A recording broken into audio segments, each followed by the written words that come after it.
Sur Radio Libertaire, la voix de la Fédération anarchiste, sans Dieu, sans maître, sans pub, à Racaille, pour l'émission consacrée à François Cavanat, écrivain. Et je dois dire que bon, si vous téléphonez, Piquécou est toute seule pour répondre au téléphone, alors essayez de synthétiser un petit peu vos interventions, parce qu'il y a plusieurs personnes qui sont... Les téléphones s'allument et elle ne peut pas répondre parce que certains d'entre vous, ne sont pas capables de résumer un petit peu ce qu'ils ont à dire. Merci beaucoup. Bon, tout de suite, Piquécou va vous causer d'Hérital, un extrait d'Hérital de Cavanat, et puis après, on blablatera un petit peu là-dessus. Ouais, parce qu'en fait, c'est vrai que Cavanat, il a dû écrire entre 50 et 60 bouquins. Nous, on s'est intéressé au Rital, au Ruskov et à Lune de miel. En fait, c'est un peu comme une trilogie qui résume sa vie. Mais c'est vrai que c'est très difficile, par contre, de choisir un extrait, parce que quand on lit ces bouquins, on a envie de tout faire partager, de tout lire. Chaque chapitre a quelque chose de pétillant, d'intéressant. Donc là, j'ai choisi... alors en fait, dans l'Hérital, il raconte que au départ, donc il parle de son enfance. Il a à peu près entre 6 et 16 ans. Quand on le voit dans un doc où il dit, quand j'ai commencé à écrire l'Hérital, j'ai voulu me raconter mon enfance, et je me suis aperçue qu'en fait, j'ai fait un livre sur mon père. Donc là, j'ai choisi une partie d'un chapitre qui s'appelle Le péché. Quand papa mange une pêche et qu'il la trouve bonne, il suce le noyau bien à fond, bien propre, et il le met dans sa poche, dans une de ces poches de sa veste qui pendent de chaque côté, comme des musettes.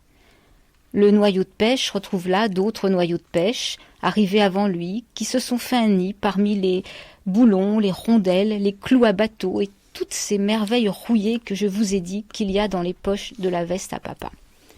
Le noyau restera là avec ses copains, cahoté dans les ferrailles, jusqu'à ce que papa trouve un coin de terre pour le planter. Ce sera peut-être dans le jardin d'un pavillon qu'il construit ou qu'il ravale, pas au milieu de la pelouse bien sûr, mais dans un endroit à l'écart qui ne risque pas de ravager la bêche ou la tondeuse. Par exemple, derrière le tas de fumier. Si le chantier dure assez longtemps, papa voit sortir la première pousse, et puis la tige monter, les premières feuilles s'ouvrir. Il ne dit rien à personne. Il est tout content au-dedans de lui. Il va de temps en temps pisser sur le tas de feuilles mortes et de crottes de lapin, fumier citadin qui mûrit tout doucement en bouc au poste noir. Le propriétaire félicite cet homme de la terre qui arrose son fumier de belle urine de travailleurs propre à activer les fermentations mystérieuses d'où procède toute vie. C'est comme ça que ça se cause, dans le dedans de sa tête, un propriétaire. C'est parce que ça lit des livres. Papa, c'est son péché qu'il est venu visiter. Il surveille, approbateur, les tendres feuilles encore transparentes, laisse fuser un long jus de chic juste aux pieds, et il s'en retourne à sa gâchée de mortier, 3 brouettes, un sac, en chantonnant sa petite chanson. Ouais. Oui, c'est lui qui appelait François Cavanat François. C'était un ouvrier italien illettré et qui a un cœur immense. Voilà. Et mes parents, à Nogent, parce que j'habite, j'ai une vingtaine d'années de différence avec Cavanat, mes parents l'ont connu parce qu'il venait, le papa de Cavanat, il vidait les fosses septiques des bourgeois. Et mes parents l'ont connu, enfin parce qu'ils l'ont connu pas intimement, mais ils l'ont employé comme pour leurs fosses septiques, ils venaient régulièrement s'en occuper, voilà. Et oui, c'est vrai que Cavanat, il y a des passages vraiment craquants dans son bouquin, dans l'Hérital. Et par exemple, si Cavanat buvait pas de vin, ce qu'il appelait la vinasse, c'est parce qu'il a assisté, son père qui était un homme gentil, innocent, quoi, on dirait un innocent. Eh bien, ses copains maçons le faisaient boire quand il y avait des fêtes, etc. Et Cavanat devait assister à son père ivre, qui tombait par terre, etc. Et les copains qui se foutaient de sa gueule et tout.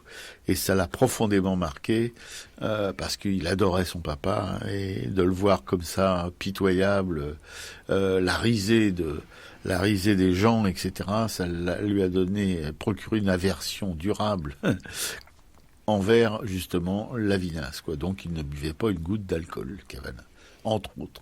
Ouais, et donc il raconte aussi donc tout ce quartier de la rue Sainte-Anne, hein, qui existait à Nogent. Et ce qui est intéressant, Robert, c'est que toi, avec Havana, vous avez quand même presque 20 ans d'écart. Ouais.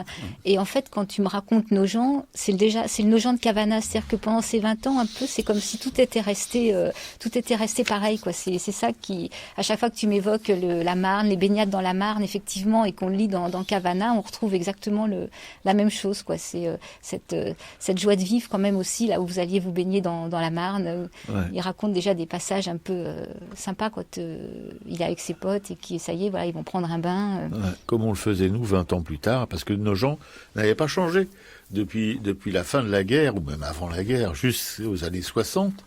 Nos gens n'avaient pas changé, nos gens étaient toujours semblables, il y avait toujours le quartier Sainte-Anne, et la Marne était encore potable, on pouvait se baigner dedans, etc., etc. Jusqu'au jour où un maire de droite, Ningesser, a pris les commandes à nos gens, et alors là, c'est un pompidolien, vous voyez Pompidou, vous voyez ce que c'est Pompidou, hein, c'est le trou des Halles, c'est la circulation automobile démente sur les berges de la Seine, etc. C'était un mec qui était vraiment pour le modernisme à tout va, et le maire de Nogent, en bonne émule de Pompidou, dont il a été un sous-ministre, comme dit le canard enchaîné, a fait raser tout ce qui était populaire à Nogent, enfin en tout cas le maximum, dont le quartier Sainte-Anne. Il reste que la maison de Cavana dans le quartier Sainte-Anne, parce que c'est la maison de Cavana. Voilà. Et ce sont des gens de droite, évidemment, qui l'ont épargné, après avoir tout cassé. Et puis, je l'ai déjà dit dans cette émission, il a procédé aussi à la destruction de toutes les guinguettes qui y avait à Nogent. Enfin bref, c'était un massacre invraisemblable. Voilà. Mais en tout cas, quand j'étais enfant, avec 20 ans de moins que Cavana, on a fait les mêmes choses. Il y avait des bandes de garçons qui se battaient avec les gamins du Perreux, c'était la guerre des boutons, avec les gamins de Fontenay-sous-Bois, les gamins de Montreuil. Et nous, c'était pareil, c'était les Portugais du pont de Mulhouse, c'était etc., etc. Parce que c'était les Italiens, moi quand j'étais gamin, c'était les Portugais, après il y a eu les Espagnols avant, mais ça s'est assez bien passé. Et voilà. Donc il y a vraiment des choses qui parlent dans Cavana, enfin qui me parlent surtout. Mais curieusement, Piquet-Cou, qui est beaucoup plus jeune et qui n'a pas connu cette époque et qui était une pure parisienne, elle est complètement bouleversée par tout ce qu'elle lit, parce qu'elle y sent. Il y a une espèce de sincérité, de vérité là. Cavana, c'était pas du tout un truqueur. C'était quelqu'un de très très très honnête, trop honnête. Oui, parce qu'il s'est fait bananer magistralement. Voilà. Mais c'est quelqu'un, vous voyez, il a ce couronnement avec son dernier livre, dans la blanche, comme on dit, c'est-à-dire Gallimard, quoi, vous voyez. Pour un écrivain, c'est le top. Et heureusement qu'il y a eu un lecteur de chez Gallimard, un éditeur de chez Gallimard qui a lu son bouquin, son manuscrit, et qui l'a accepté, parce que pour Cavana, ça a été, si vous voulez, à la fin de sa vie, désespéré de tout. Il n'était pas désespéré lui-même, mais on peut croire ça, en tout cas, lâché par tout le monde, ça c'est sûr. Il a eu au moins une reconnaissance littéraire certaine, et ça a été quand même, pour la fin de sa vie, quelque chose de formidable pour lui. Ouais. Ouais. Et c'est vrai que dans l'hérital, on démarre avec lui, donc ça c'est super. Donc il y a c'est vraiment un enfant de la République. Enfin, il apprend à l'école communale. Parce qu'effectivement sa maman est je crois de la Nièvre, son papa donc est maçon et parle à peine français. Quand il retranscrit ce que dit son père, il le retranscrit phonétiquement. C'est très difficile à suivre. Et lui va à l'école et en fait c'est un excellent élève et il est passionné par les livres. Il va à la bibliothèque, il lit tout ce qu'il trouve. Donc il a une culture incroyable. On sent qu'il aime le verbe, il aime le mot, il aime tout ça. Et c'est dans ses livres, c'est vraiment ce qu'on ressent, parce que il y a des images partout. Et même après, quand je vais lire un extrait d'Eruskov, même dans les moments les plus tragiques, en fait, il arrive à y mettre quelque chose d'un petit peu léger, quoi. C'est assez merveilleux d'avoir il y a une intelligence, il y a quelque chose qu'on voit rarement en fait en écriture. En littérature, oui, tout à fait. Ouais. Voilà. Alors bon.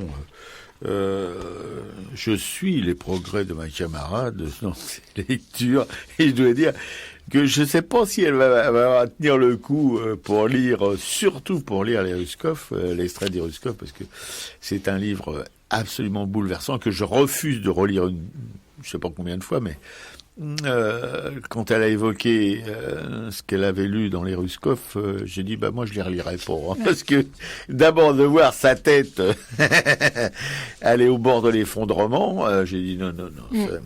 Ouais.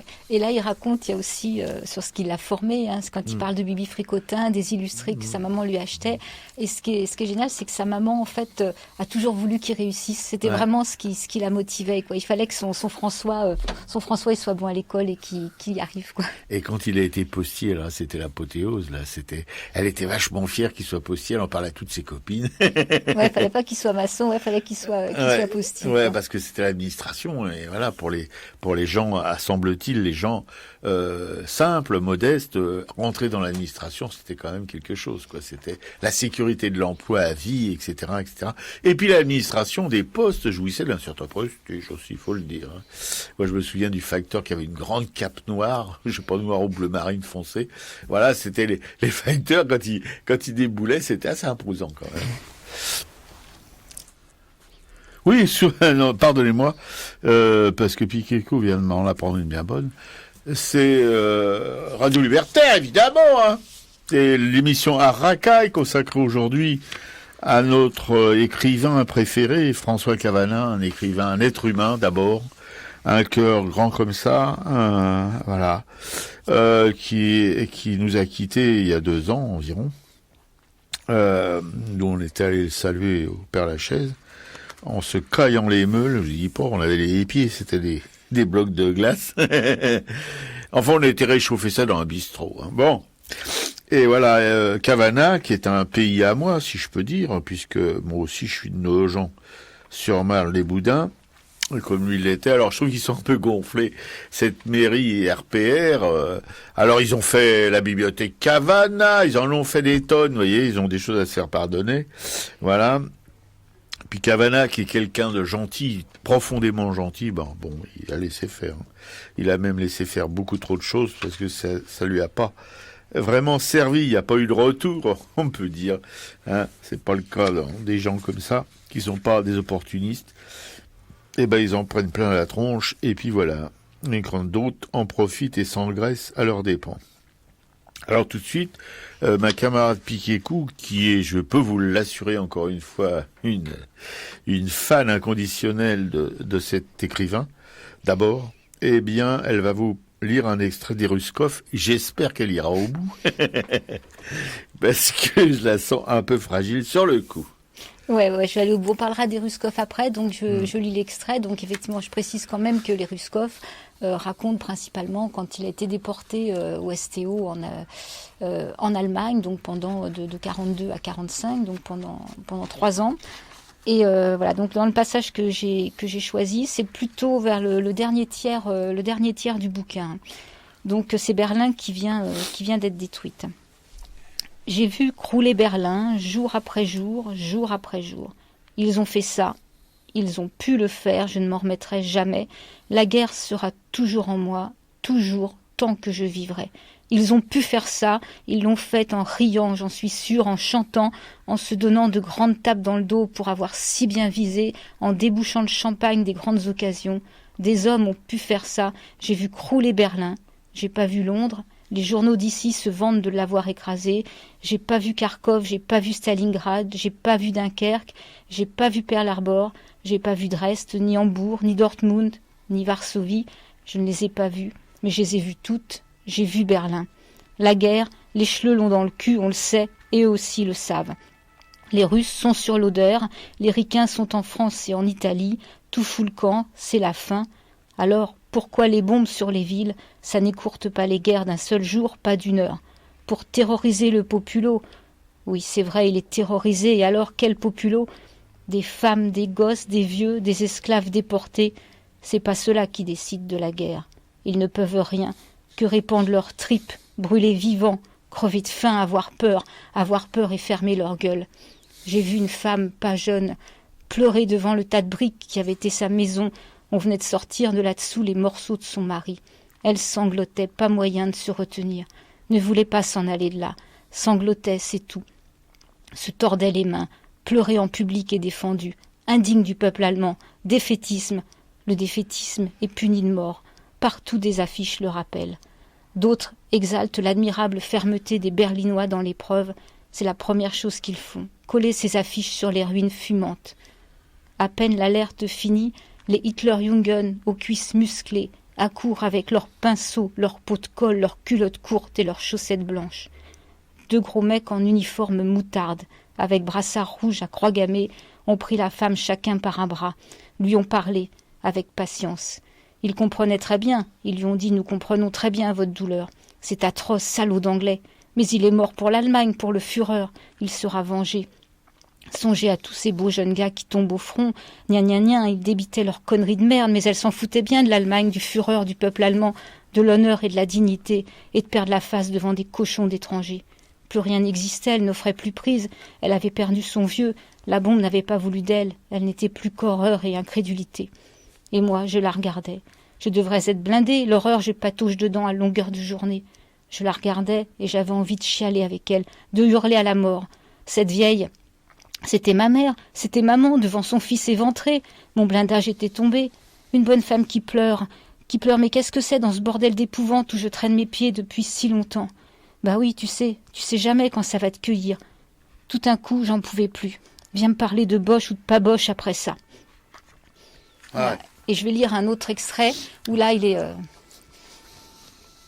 avec Maria et en fait il y a quand même eu des moments un peu de respiration dans toute cette déportation, et c'est là dès le début des travaux forcés il a rencontré Maria avec qui il va passer donc toutes ces années.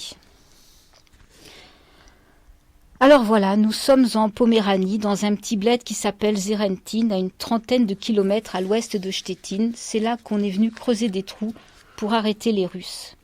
Zerentin est tout petit, il n'y a que 2 ou 3 belles fermes, très propres, quelques maisons de paysans pauvres, une église, une école. Nous sommes logés à l'école et dans la salle du catéchisme. Non, c'est-à-dire les Français, les Ruskov n'ont qu'à se démerder. Et voilà la démerde qu'elles ont trouvée, les Ruskov. Une immense grange, fabuleusement haute, où se trouve une fabuleuse meule de paille. La meule de paille monte jusqu'au toit de la grange. Ce doit être la grange communale ou un machin en coopérative. Enfin bon, on dirait que toute la paille du pays est rassemblée là. Et alors les babas se sont creusés des trous dans la paille, dans les murailles verticales de ce tas de paille, au milieu de cette grange. Elles s'enfoncent le corps dans leurs trous, chacune le sien, juste la tête qui dépasse.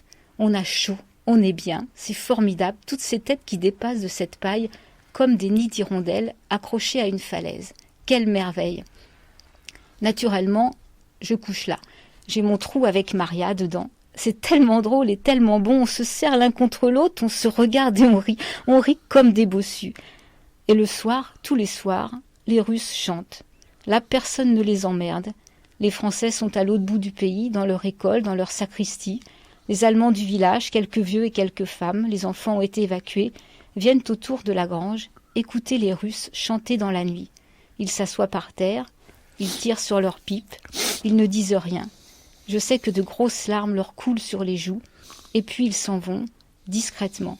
Demain, l'armée rouge sera là. Jamais les filles n'ont chanté comme ça. Dans l'énorme nuit balte, elles se donnent corps et âme, comme on se donne dans l'amour, comme on se suicide. Elles se saoulent de beauté, elles délirent d'extase, au bord de ce demain qui baie, noir, ce demain imminent qui va tout changer, sauvagement, sans qu'on sache quoi, sans qu'on sache comment.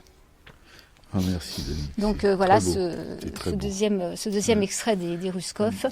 Moi, j'aurais pas été capable de le lire. Non, en fait, tout le livre, et je l'ai lu, j'ai aimé le lire, et c'est vrai que je crois que je pourrais pas le relire parce que c'est, même il y met toujours, il y a cet amour avec Maria qu'il porte, il y a cette jeunesse, cette force, il y a quand même une force incroyable, mais il y a tout ce qu'il a subi physiquement, tout ce travail, le froid, la faim permanente, enfin c'est un livre qui est éprouvant. Oui, et on doit aussi souligner, parce que vous savez, je me souviens qu'il y a eu un procès célèbre fait à Georges Marchais, le secrétaire général du Parti communiste, un procès qui l'accusait d'avoir collaboré, d'avoir été volontaire pour le service du travail obligatoire. Et je me souviens de Georges Marchais qui pleurait. Non, mais c'est... Ouais. Alors que Cavana, il a été enlevé. Il travaillait dans une entreprise à Nogent qui s'appelait Bailly. C'est une entreprise pharmaceutique qui fabriquait des médicaments. Bailly, tenez-vous bien, elle existait, elle était sur les bords de la Marne, avec une façade qui était un petit peu en retrait du bord de la Marne, qui était... Bon, je vais pas vous faire un descriptif de la géographie de Nogent, bref. Ouais, il était maçon, en fait. Hein. Il était maçon là-dedans. Il avait quel âge? 18 ans? Mais il avait 16 ans, je crois. 16 ans, oui, 16 ans, et voilà. Et alors, Bailly, comment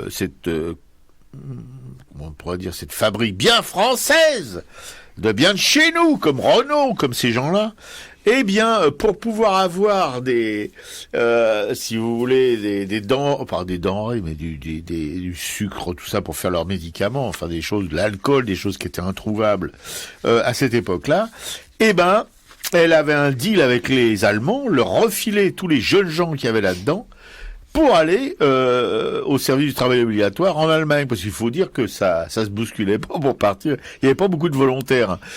Beaucoup de gamins se tiraient dans la résistance, dans les réseaux de résistance pour y échapper. Et ceux qui y échappaient pas, ben on les raflait pour les emmener là-bas. Et voilà comment Cavana s'est retrouvé adolescent.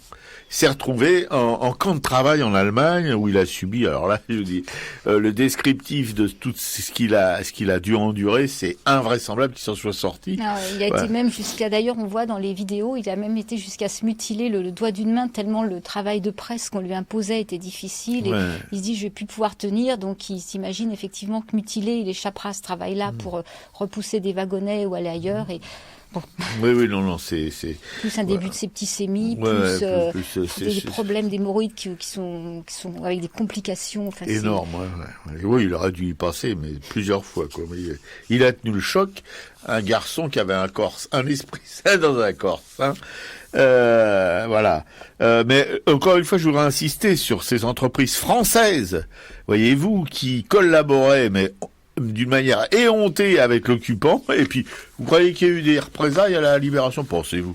Et voilà, si, il y a Renault qui a payé, il a eu dans le prose, mais ces entreprises comme Bailly, comme en Allemagne, toutes les usines d'armement qui fournissaient le Troisième Reich, les Krupp et compagnie qui ont employé des millions d'esclaves gratos, voilà, et qui les faisaient travailler jusqu'à la mort, particulièrement les Russes et les Polonais, sans parler des Juifs évidemment. Parce que c'est tellement évident, en plus, enfin, si on a encore un peu de mémoire de ce qui s'est passé. Voilà, et ceux-là, non plus, après la guerre tranquille, ils continuent maintenant, ils sont toujours là, vous voyez. Alors que, par exemple, à Auschwitz ou à Treblinka, ou tous les camps de concentration, pas tous, mais certains, en tout cas, il y avait des usines, ces fameuses usines d'armement, qui étaient autour. Alors, ils avaient la main-d'œuvre sur place, la main-d'œuvre gratos sur place, voilà, et puis ils pouvaient continuer leurs petites affaires. Et ça s'est passé aussi à Nogent-sur-Marne avec l'usine Bailly, voilà, qui était sur les bords de la Marne et où Cavana a été raflé avec le consentement de l'entreprise par les Boches pour aller pendant 3 ans en Allemagne, voilà, travailler gratos. Ouais. Et donc dans les Ruskov, il parle de l'exode aussi c'est quand il est encore postier où voilà, on est en 40 et d'un coup il faut partir sur Bordeaux, donc les routes sont encombrées, il loupe un rendez-vous, enfin c'est compliqué, il est en vélo et il va partir sur Bordeaux. Bon, il ira pas jusqu'à Bordeaux, donc il raconte un petit peu tout ça, quoi. D'accord. Voilà.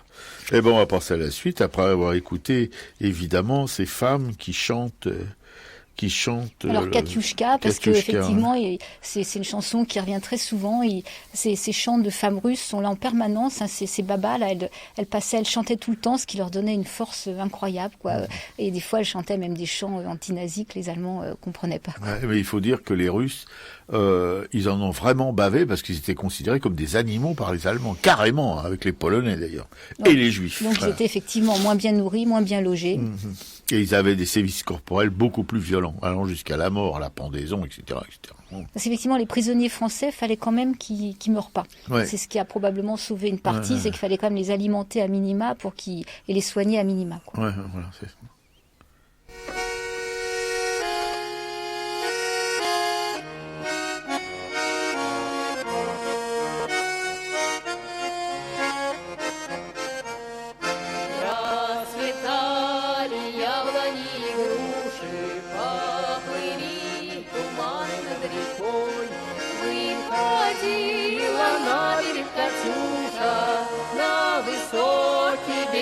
Крутой, выходила на берег Катюша, на высокий берег, на крутой. Выходила, песню заводила, про степного сизого орла, про того, которого любила, про того, чьи письма берегла, про того, которого любила, ох, про того, чьи письма берегла. Пусть он вспомнит девушку родную, пусть услышит, как она поет, пусть он землю бережет родную, а любовь Катюша сбережет. Пусть он землю бережет родную, а любовь Катюша сбережет. Расцветали яблони и груши, поплыли туманы над рекой. Выходила на берег Катюша, на высокий берег, на крутой. Выходила на берег Катюша, на высокий берег, на крутой. Выходила на берег Катюша, на высокий берег, на крутой. Выходила на берег Катюша, на высокий берег, на крутой. C'était donc Katiushka qui était interprétée par Mikhail Smirnov et Natalia Demidova. Bon, alors je recommence, vous êtes sur Radio Libertaire, la voix de la Fédération anarchiste, sans Dieu, sans maître, sans pub, oui, je vous avais dit qu'il y avait ça bouleversé Piquet-Coup, alors perd les manettes. Pour l'émission Araka est consacrée donc à François Cavana, écrivain, et je voudrais profiter de ce moment d'antenne pour prier un auditeur, Bernard, je crois, de vouloir m'excuser d'être un peu précipité pour lui remonter gentiment les bretelles à propos d'un rendez-vous manqué, soi-disant. Mais bon, j'avais pas la bonne version. Et je suis vraiment désolé de ce quiproquo malheureux.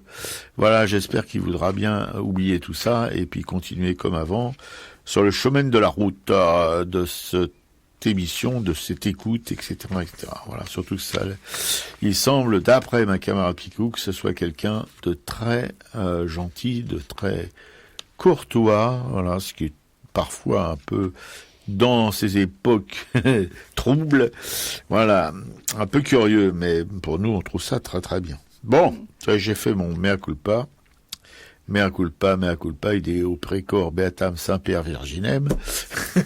Je ne poursuivrai pas, autrement je vais me faire virer de la radio. Bon, avec à juste titre d'ailleurs, parce que vous savez qu'ici à Radio Libertaire, enfin nous les anarchistes, on n'a pas un amour immodéré pour les religieux, voilà, de tous bords, qu'ils soient catholiques, chrétiens, protestants, rabbins, ayatollahs, ou pas, ou je sais pas comment on les appelle, des mollahs, voilà. Tous ces gens-là, on est un petit peu douteux de leur utilité dans ce vaste monde, voilà. Bon. Ouais. Alors, et tout de suite, ma camarade Piquet-Coup va vous lire encore un extrait du troisième livre dont on vous parlait ce matin de Cavana. Moi, je sais, c'est un petit peu trop synthétique tout ça, mais bon, il nous faudrait une douzaine d'émissions pour faire le tour. Lune de miel. Voilà, alors lune de miel, hein, donc Kavanagh avait la maladie de Parkinson, et lune de miel, c'est très joli. Et en fait, lune de miel, c'est malheureusement c'est une période un peu de rémission. C'est ce que les médecins, c'est un nom donné par les médecins neurologues, donc à la période pendant laquelle les symptômes de la maladie de Parkinson s'atténuent, au point de croire qu'en fait on est guéri, mais en fait c'est pour mieux reprendre avec encore plus de violence. Donc dans ce livre Lune de miel, effectivement, il revient sur pas mal de faits dont il avait parlé déjà dans les Rital, dans les Ruskov, et il parle aussi donc de cette maladie qui lui est tombée dessus. Là, c'est un chapitre qui s'appelle Un octogénaire plantais. Je ne suis pas riche, je ne me plains pas, c'est-à-dire je ne me plaignais pas. J'ai toujours vécu comme l'oiseau sur la branche. Il y eut des périodes dures, très dures, par exemple quand Choron ne pouvait pas nous payer, et c'était la plupart du temps. J'avais une confiance solide en ma capacité de travail. Je savais que je trouverais toujours des bricoles, des ménages en cas de besoin vraiment pressant. Choron nous refilait des fiches de paie bidon, les cotisations n'étaient pas payées, la retraite était loin et je ne voulais pas y penser. J'avais la chance d'avoir un métier fantastique, je travaillerais jusqu'au bout, ça tombait bien, je bossais dans l'enthousiasme, pas de raison que ça s'arrête, ni par conséquent qu'on crève de faim. Tita, les gosses, les chiens, les chats et moi. C'était un peu simplet comme vision d'avenir, ça me semblait imparable. 80 berges, la grande charnière. Peut-être 82 ou 3. Entrée furtive de mademoiselle Parkinson dans ma vie. Furtive pas longtemps. Quand je pris conscience que c'était elle qui serrait ma main droite dans ses petits doigts glacés, ses petits doigts d'os, et qui interdisait à cette main de m'obéir, quand je compris que c'en était fini de ma grande belle écriture sauvage, que j'en vins enfin à comprendre que ma vie basculait cul par-dessus tête, je ne sais pas si mes cheveux se dressèrent sur mon crâne, mais s'ils ne le firent pas là, ils ne le feront jamais. Ne plus écrire. On me dit l'ordinateur, traitement de texte. Tu tapes, tu mets ton texte en page, un velours. Je n'ai jamais approché d'une simple machine à écrire. Il y a des réflexes à acquérir, ou alors d'un doigt comme les gendarmes. J'ai essayé, ragé. J'allais quand même plus vite, mais en bavant, avec ma patte folle. On me dit dicte. Ça ne marche pas avec moi. Besoin des doigts, de raturer, de surcharger, de me battre avec le papier, avec l'idée, au rythme de mon exaltation. J'écris avec tout mon corps, ma tête, mon ventre, mes pieds, mon cul compris. Une locomotive une fois lancée. Il ne me restait qu'à me colleter yeux dans les yeux avec l'autre salope. J'ai bien cru que je n'y arriverais jamais. J'y suis arrivée. Des mois de bagarre. Ma main avait pris le parti de l'ennemi. M'en voulait personnellement. De la haine ingénieuse. Inventait des tours de con. Il m'a fallu la dompter comme le cow-boy son Mustang. Mais je l'ai eue, la salope. Oh, ce n'est pas mon écriture d'avant. Il faut déchiffrer. Et m'aimer beaucoup. Ce que vous lisez en ce moment est passé par ce stade-là. Mais la vacherie évolue. Dernière trouvaille, mon écriture rétrécit. Je dois être vigilant pour qu'elle ne devienne pas microscopique. C'est, paraît-il, classique. Quel remède? Être vigilant. Merci. Je commencerai volontiers ce paragraphe par cet aphorisme bien scandé. Un malheur n'arrive jamais seul, mais il est déjà pris, et comme je ne trouve rien d'aussi approprié à la situation, vous vous passerez d'aphorisme tout de suite dans le sujet au galop. Une soudaine et violente douleur dans le bas du dos. Urgence, verdict, rupture de 2 vertèbres, ostéoporose. Rien n'y fait. La douleur s'installe, souveraine, rayonnante de méchanceté, et ne s'en va plus. Dès les premiers pas, elle mord. Je dois réduire la marche au strict indispensable et ne pas oublier ma canne. Fini d'arpenter Paris à grande foulée gourmande. Le monde rétrécit. D'autres petites misères me tombent dessus à la queue leu-leu, prennent racine, je vous en épargne le défilé. Je dresse un bref bilan dont il ne ressort que mon éclatante confiance en moi, en mon corps, en mes sens, en mon jugement, en a pris un sérieux coup. Un octogénaire plantait, écrivait La Fontaine. J'étais cet octogénaire, cet homme sans âge. Octogénaire, je le suis plus encore, 87 exactement. Mais je ne planterai plus. Ouais, voilà. Voilà comment ce grand homme finissait sa vie. Dans la souffrance physique et la souffrance morale aussi de ne pas pouvoir, d'être, si vous voulez, réduit à un périmètre vraiment tout petit, lui qui a des grandes jambes, des chassiers, et qui aimait les trimballer dans tout Paris, comme il dit, dans de longues balades. Et c'est un amoureux de Paris, il connaissait Paris par cœur. Je crois que c'est Wolinski qui en a parlé, qui l'accompagnait parfois dans ses balades. Voilà, cet ogre de vie, parce qu'il aimait vraiment la vie. On peut pas dire que ce soit quelqu'un qui était foncièrement pessimiste. Non. Mais bon, la ville l'a trahi à la fin quand même. Voilà, il n'y a pas qu'elle qui l'a trahi d'ailleurs. Il y a beaucoup de gens qui l'ont trahi dans ces dernières années. On voit à un moment une photo sur la rédaction de Charlie Hebdo où il est là tout seul, on le sent vraiment tout seul. Et effectivement, il est tout seul parce que tous ses copains de 25, 30, 40 ans qui l'ont accompagné ou qu'il a accompagné lui toute sa vie à Harakiri, à Charlie, etc., l'ignorait superbement. À la fin de sa vie, ils n'en avaient rien à foutre. Il faut dire qu'il y avait un personnage, vraiment une tête de con.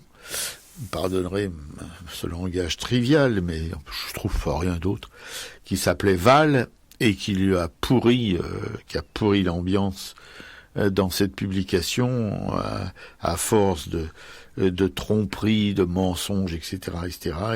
Il a réussi à retourner des gens qui apparemment qui étaient des compagnons assez fidèles, à les retourner comme des crêpes et à les faire marcher au son de sa propre musique qui était pas vraiment jolie. On peut pas dire que c'était de la grande musique, c'était plutôt de la petite musique de frappe. Ouais. Voilà. Et vraiment, il est pas méchant du tout, Cavana, puisque quand il en parle très peu dans ce film qu'on a regardé hier encore avec Dominique, avec Piquet-Cou, qui s'appelle... Alors c'est un film de Denis et Nina Robert qui s'appelle « Jusqu'à l'ultime seconde, j'écrirai ». C'est une phrase qui revient dans son livre, justement, Lune de miel. Donc c'est un doc qui a été filmé en partie à l'enterrement de Cavana, qui fait des tas d'interviews aussi. On voit ses amis proches, on voit un scientifique aussi qui avait eu l'occasion de le rencontrer. C'est un film qui est très très bien fait. Il y a plusieurs extraits de ses bouquins. Ouais, on voit Ciné aussi. Il y a Ciné, on voit Choron dans ses œuvres. Voilà, Choron qui lui avait dit lorsqu'ils ont recréé Charlie Hebdo avec justement ce fameux con qui s'appelle Val, Choron n'a pas voulu y aller et il a dit à Cavana, tu vois pas du tout ce que c'est ce mec, tu te trompes, voilà. Et Cavana, lui, évidemment, on peut dire que par certains côtés, on peut pas dire que ce soit vraiment un opportuniste. Il a pas vu le coup venir, lui, ce qui comptait, c'était qu'il fasse ce journal, qu'il continue ce journal. Parce qu'il avait que ça. Il y avait que là qu'il pouvait publier, pratiquement. Parce que bon, quels journaux aux ordres pouvaient publier du Cavana, hein. C'est certainement pas les Libérations, les Nouvelles Obs, etc., Marianne et compagnie qui pouvaient publier Cavana. Donc, il y avait le bouquin qu'il a créé avec Choron qui pouvait le faire, quoi. Alors Val était un peu obligé de le tolérer parce que bon, par un tour de passe-passe assez crapoteux, sans qu'il maîtrise vraiment cette histoire, Harakiri était la création du Harakiri, du mot Harakiri a été attribué à Cavana alors que c'était Choron. Non, Charlie. Ouais. Alors que c'était Choron qui l'avait trouvé. Oui, ça a quand même fini sur une brouille entre Choron et Cavana. C'est vraiment, triste, quoi. Toutes ces années de complicité, où leur travail ensemble a pu faire ce que cette presse est devenue, quoi. C'est vraiment ces deux génies qui avaient tout fait fonctionner. Et effectivement, l'arrivée de Val a réussi à faire brouiller Cavana et Choron pour savoir à qui appartenait le titre, alors que Choron l'avait trouvé et que c'est finalement Cavana qui en a un peu hérité. Il en a hérité, mais c'est des manœuvres de cet avocat marron là qui est toujours aux commandes à ce Charlie actuel là, qui est un grand pote à Val. C'est lui qui a combiné tout ça, vous voyez, pourri et demi, comme on dit, je m'en fous en plus. Bon voilà. Et donc, si vous voulez, alors que ce mec à Val se faisait payer 12 000 € par mois, Cavana avait 0,04% d'intéressement au bénéfice de Charlie par contrat, donc il vivotait C'était pas la misère, mais c'était pas la richesse non plus, quoi. Voilà. Ouais, parce qu'en plus, c'est vrai que Choron n'avait jamais payé quoi que ce soit, donc il avait sa sécu minimale, quoi. Ouais, la retraite de la Sécu, quoi. Vous voyez, c'est le minimum basique, quoi. Voilà. Donc il avait besoin de ces 0,04% plus les piges qu'il faisait à Charlie pour pouvoir avoir la tête hors de l'eau, voyez-vous. Donc ça a été quand même une fin de vie, une fin de carrière, de mon point de vue en tout cas, assez triste, surtout qu'en plus, je répète, à part Ciné, à part vraiment quelques Ciné, à part Willem, des gens comme ça, qui l'ont jamais lâché, tous les autres l'ont lâché, quoi. Les Wolinski, les comment il s'appelle là, l'autre rigolo là. Non, pas Charbe. Cabu, etc., les ceux de la première heure, oui. et ils ont complètement lâché.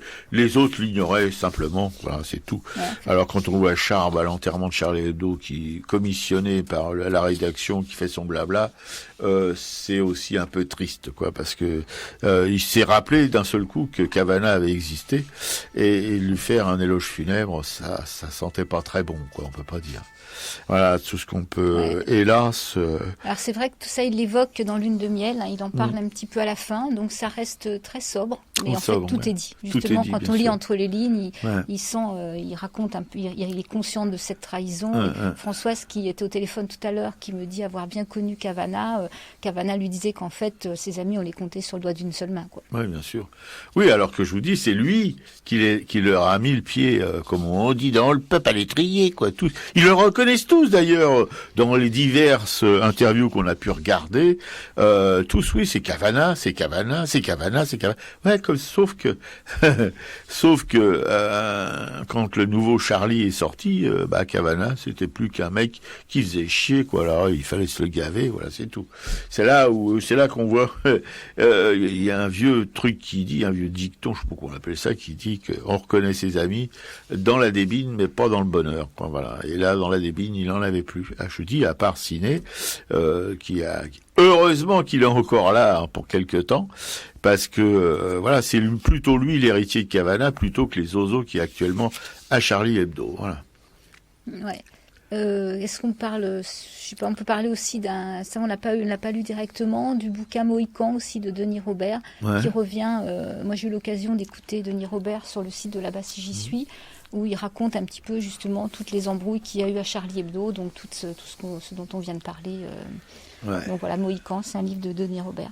D'accord. J'avais aussi un enregistrement, je ne sais pas si ça fait un peu, on n'a pas trop le temps de le mettre, mais j'ai mis des liens sur le blog, quoi. Parce qu'il y a quand même il y a quelque chose qui est assez culte, un enregistrement culte, c'est quand Cavana passe sa droit de réponse en 1982, il y avait toute l'équipe de Charlie Hebdo, c'est quand Charlie Hebdo va s'arrêter en 82, et là ils étaient chez Pollack à droit de réponse, et c'est assez folklore. C'est assez folklore, ils sont tous, ils se défoulent, donc ils mangent, ils fument, ils boivent, et il y a des interventions assez croquignolesques. Particulièrement Choron. Voilà, il y a Choron qui engueule, il y a des lycéens de Condorcet, donc tout propre sur eux, qui disent que de toute façon c'est un journal de vieux qui est lu par les vieux, donc il voit pas où est le problème, et là Choron les remet complètement à leur place. En les traitant de petits cons, etc. C'est assez ça. Et Pollack qui sait plus où donner de la tête, là on voit les limites de Pollack. Là. Voilà, il y a Cavana qui engueule, en fait, il y a Cavana qui engueule en fait ses lecteurs parce que c'est ses lecteurs en fait qui n'achètent pas régulièrement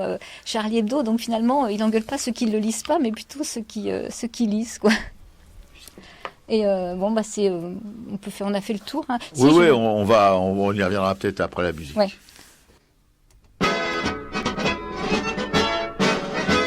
Dans la grande ville de Paris, il y a des bourgeois bien nourris, il y a les miséreux qui ont le ventre creux, ceux-là ont les dents longues, vive le son, ceux-là ont les dents longues, vive le son de l'explosion. Dans son Lavachol, vive le son, dans son Lavachol, vive le son de l'explosion.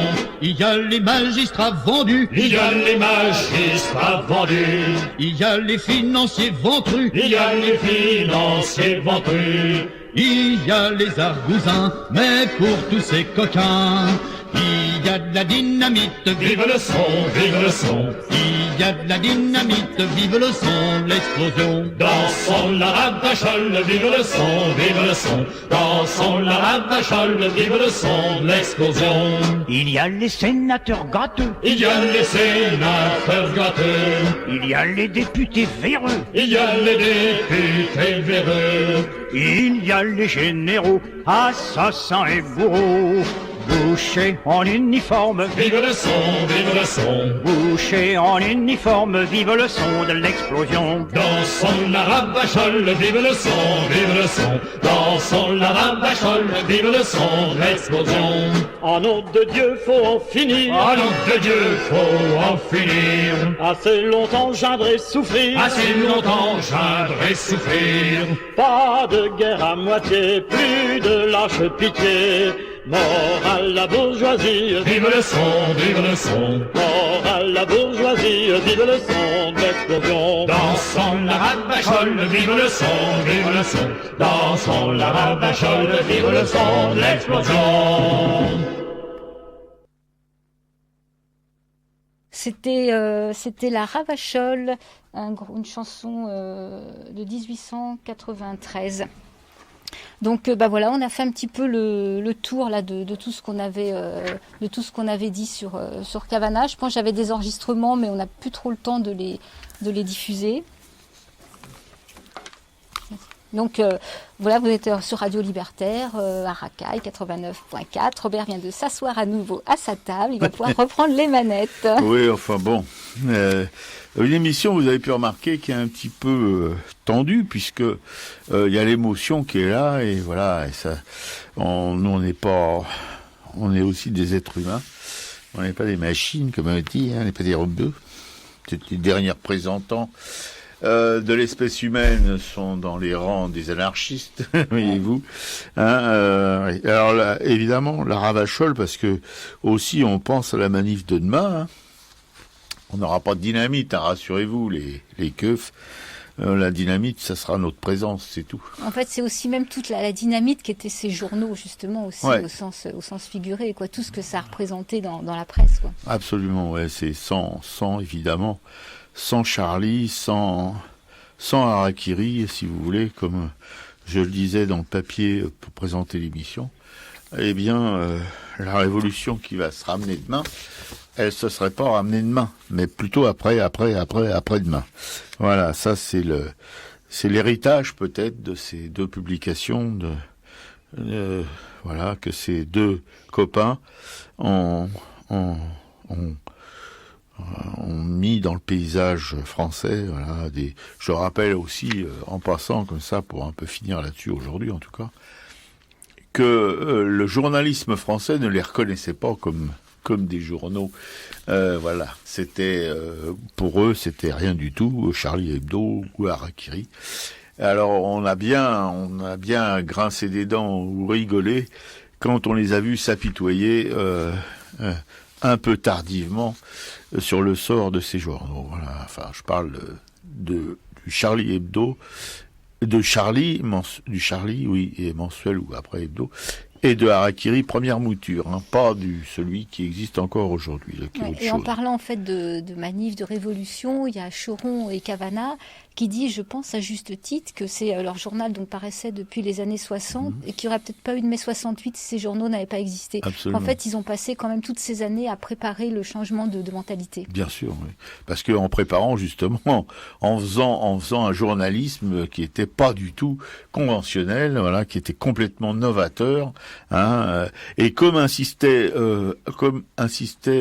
Cavana, c'était pas de l'humour politique, c'était de l'humour comme on peut en faire au quotidien. Il n'y avait pas, alors que maintenant, si vous voulez, on est humoriste si on est un humoriste politique, un cartooniste politique. Autrement, l'humour n'existe plus dans le dessin dans le dessin de comment on appelle ça, le dessin journalistique, je sais pas quoi. Enfin, bon, Ouais, le dessin de presse. dessin de presse, voilà, pardon. Alors que moi, j'en ai fait partie, mais bon, voilà, le dessin de presse maintenant c'est politique avant tout. Il y a plus de. Avant il y avait des gens, bon, ils étaient ce qu'ils étaient, mais comme Bélus, comme Faisan, etc. Mais c'était des humoristes. C'est pas du tout des gens qui étaient branchés politiques. Voilà. On avait pas. Hein, c'était dans les journaux, dans le Figaro et dans Paris Images, des choses comme ça. C'est quoi que dans Paris Images, il y avait quand même du goût aussi. Je me souviens quand j'étais enfant,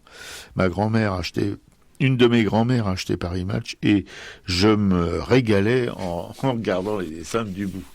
Voilà, qui avec les pieds nickelés a fortement influencé ma vie d'adulte. Voilà, bon on va passer. Mais sinon oui, c'est ça, donc on peut donc conseiller ce film de Denis Robert, hein, jusqu'à l'ultime seconde, j'écrirai son bouquin Mohican, si on veut. Puis la lecture au moins de ces 3 livres, hein, Les Rital, Les Ruskoff et Lune de miel. Bon, il y en a beaucoup d'autres puisque Kavanagh a écrit plus de 50 bouquins. Il y en a beaucoup qui sont des bouquins historiques, mais je pense qu'on retrouve cette plume réjouissante partout, quoi. Absolument. Oui. Et si je voulais ajouter aussi faire une référence à Ciné Mensuel qu'on aime bien acheter parce qu'on y retrouve encore quelque chose qui nous plaît bien et que Ciné lance une pétition là sur son site. Il va faire un procès à Bernard-Henri Lévy Bernard-Henri Lévy l'accuse de racisme et d'antisémitisme et donc Ciné va se lancer dans un procès. Il fait une pétition pour qu'on le soutienne. Ouais, ça a été le prétexte pour Val, le prétexte pour virer Ciné de Charlie.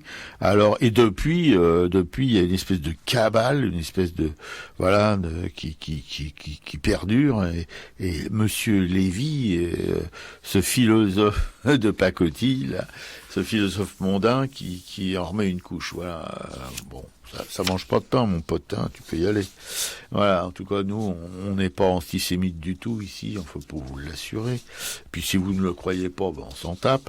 Mais en tout cas, on affirme qu'on ne l'est pas, mais en tout cas, et qu'on affirme aussi que Ciné ne l'est pas plus que nous. Voilà.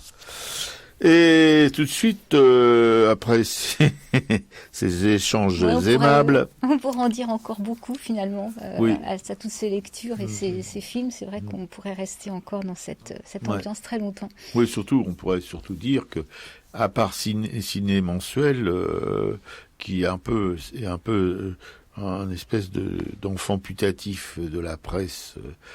choronienne et comment dirais-je, et cavanienne, c'est un peu con mon histoire, mais enfin bon,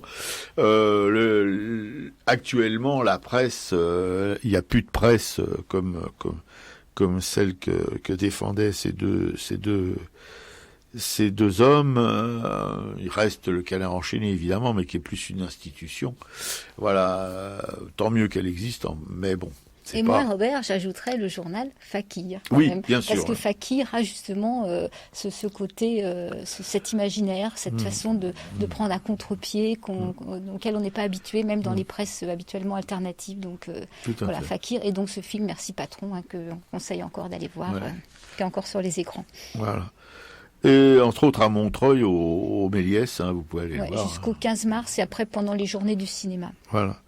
Et tout de suite, notre camarade Piquéou va parler des expositions pas manquer, hein, ben. Les expositions, en fait, j'avais repris celle de la semaine dernière, principalement. Donc, il y avait l'exposition Lignée au musée Eugène Carrière, qui a commencé le 7 mars, qui est plutôt une exposition d'œuvres contemporaines au regard de l'œuvre d'Eugène Carrière. Donc, ça, c'est à Gournay-sur-Marne, le dimanche, de 15h à 18h. Il y a l'exposition, donc il y avait du buffet, mais du buffet c'était à Bâle. Il y a une signature aussi aujourd'hui, donc de 14h à 17h. C'est Anne van der Linden et Chantal Montpellier qui font une signature. Montpellier qui font une signature de leur dessin. C'est à l'espace, je sais plus, Noyer-Mer. C'est dans le métro Colonel Fabien. Ouais. Qu'est-ce que j'ai noté d'autre? Il y a toujours Agnès Vendôme Agnès Dubar au musée de Vendôme. Il y a l'Institut néerlandais, la Fondation Custodia. Voilà, c'est ce que j'ai principalement marqué. D'accord. Bon. Et puis moi, je vais vous causer dans le poste et dans l'oreille des œuvres de la EFA, la Fédération anarchistes. Alors vous avez toujours les éditions du Monde Libertaire, les éditions du Monde Libertaire, que vous pouvez avantageusement commander, pas toutes les éditions, mais pourquoi pas, à la Librairie Publico, auprès de notre camarade Laurent. Et puis aujourd'hui, justement à Publico, les ruines d'Auschwitz ou la journée d'Alexander Tanarov. C'est par Thierry Guilabert. Voilà. C'est aux éditions Libertaires, pas du Monde Libertaire, aux éditions Libertaires. C'est avec une préface de Pierre Sommermeyer, 150 pages, 12 €. C'est une évocation personnelle de la Shoah et d'Auschwitz à travers la vie et le destin d'un juif ukrainien athée et anarchiste mort à Birkenau. Alexander Tanarov. Une grande tristesse me prend quand je constate que la pensée dont je me sens le plus proche, l'anarchisme, est, semble-t-il, incapable de produire la moindre réflexion sur la Shoah. Quand son existence même remet en cause, et pour l'humanité entière auquel s'accorde le projet libertaire, la possibilité de vivre debout. Voilà, vous pouvez donc trouver ça à la Librairie Publico, 150 pages, 12 €, avec une préface de Pierre Sommermeyer. Voilà.